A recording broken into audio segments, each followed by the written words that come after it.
I wonder whether you've ever had a problem that just wouldn't let up on you, that just wouldn't let go of you, that wouldn't stop nagging at you. Sometimes we don't even realize we have a problem. We see the symptoms first. We're irritable, we're not sleeping, we're frustrated, we're getting cross with people. I wonder whether you've ever buried your head in the sand in that situation. And I bet if you have, then that problem has come to bite you at some point in the future. Today, I want to tell you about a framework that I've been developing over the last couple of years that will allow you to take any problem like that and turn it into a project that you can take actionable steps towards resolution of. I'm Andrew Burns, founder of runningtokeepup.com. This is the Running to Keep Up show. It's great to have you here. So, I wanted to tell you about a time when I had one of those problems that I ignored. I buried my head in the sand, and the consequence was that I got fired. I lost my job. I was let go, but is probably the nicer, more polite way to put it. But I was fired. I was fired from that job, and the reason that I was fired is that I didn't take control. I didn't manage that problem through to a resolution that was satisfactory for me. I let it bubble along until someone else took a decision for me.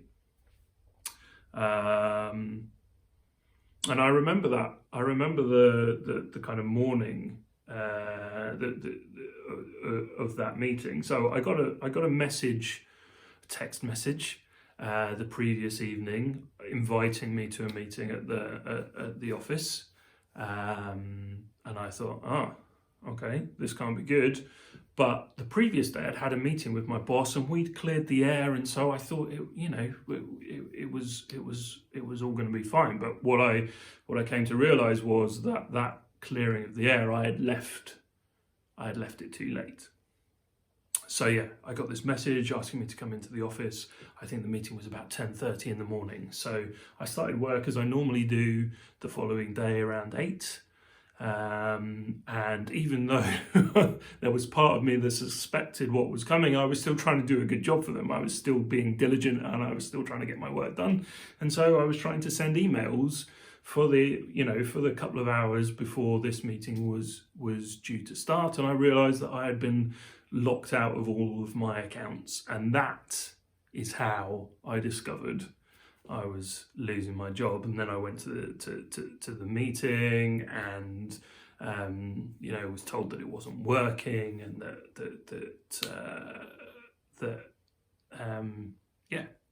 it was over, and I had to come home, get all of the equipment that they had, take it back to the office, hand it over to people, colleagues. It was humiliating, and it was, in any number of ways, it was humiliating. And it was humiliation that I brought on myself by not taking control, because I knew there were problems right from the start of that job. I knew that there were problems. I was having responsibilities withheld from me. I was having my decisions countermanded. I'd been hired because I was an expert in a particular field, and I was being ignored. They weren't listening to my counsel, to my advice, and I knew I became more and more unhappy and more ineffective as a result.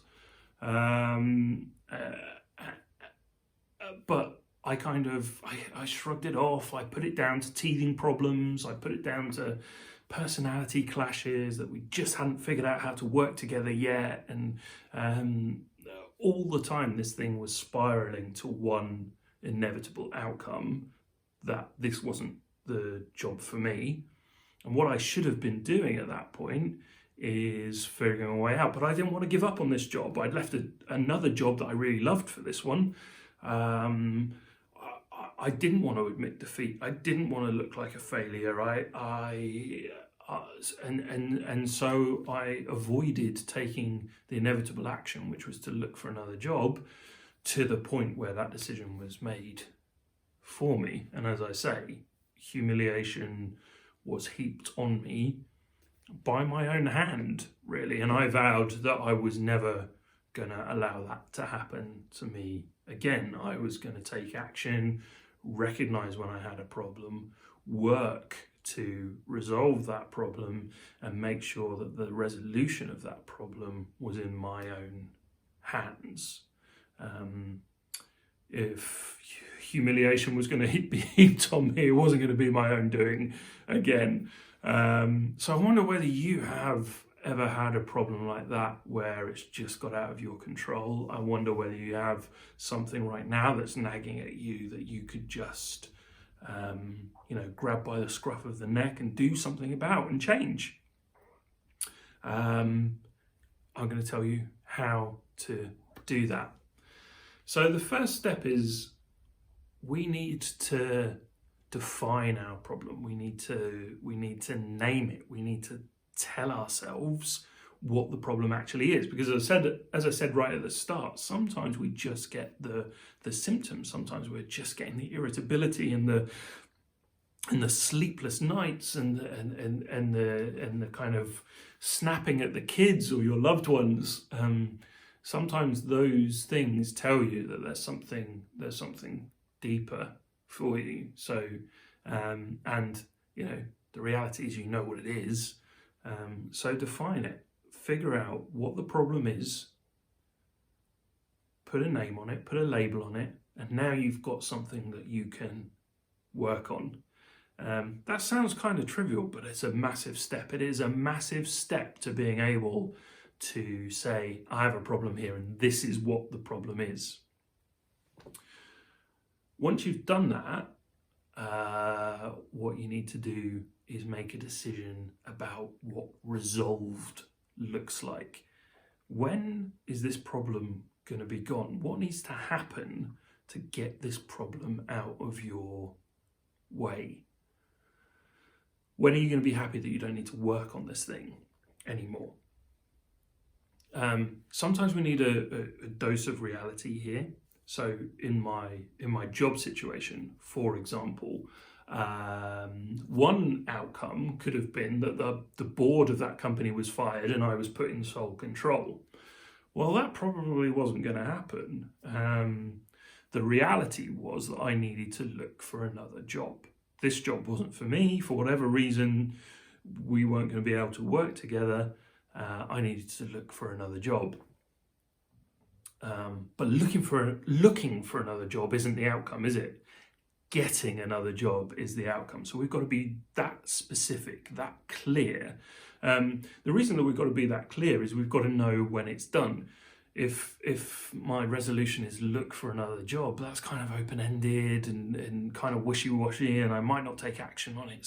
But get another job the minute I walk through the door and hand in my resignation because I'm starting my new job on Monday. That's when we're done with this problem, right? So define your problem, be very clear about what resolved looks like. And now we need to make a plan. So resolved is out there somewhere on the horizon, a flug? Who knows what that is? A flag fluttering on the horizon. That's what we're aiming for, but we've got to get from here, where we are now, to there, where we want to be. So we've got to make a plan, and that plan can be more or less detailed. It doesn't really matter. But what we've got to include in that plan is where are the stumbling blocks? Where are the things that are going to trip us up? Where are the things that are going to get in our way? We need to think about them. Not in a way to put us off, to throw us off track, because if we spend too much time thinking about all the things that can go wrong, that's where procrastination lives, and we don't want to go down that route. But we need to think about them in enough detail that when they arrive, as they inevitably will do, this is not going to be easy. This is a problem that's keeping us awake at night. So we need to acknowledge that there are going to be landmines along the way. When we reach those pinch points, what are we going to do? How are we going to react to them? What's our plan to get around them? And by thinking about those pinch points, thinking about how we're going to deal with them if and when they arise, means that we are much more likely to get to that flag, not a flag fluttering on the horizon. Okay, so define our problem, be very clear about what resolution looks like, and make a plan of how we're going to get from here to there. And then the last thing that we need to do is review that plan on a regular basis. Review that plan every week. What that review process will do is it will allow us to say to ourselves, are we on target? Are we on track? Are we moving towards that goal sufficiently quickly? Do we need to put some more resource into resolving this problem?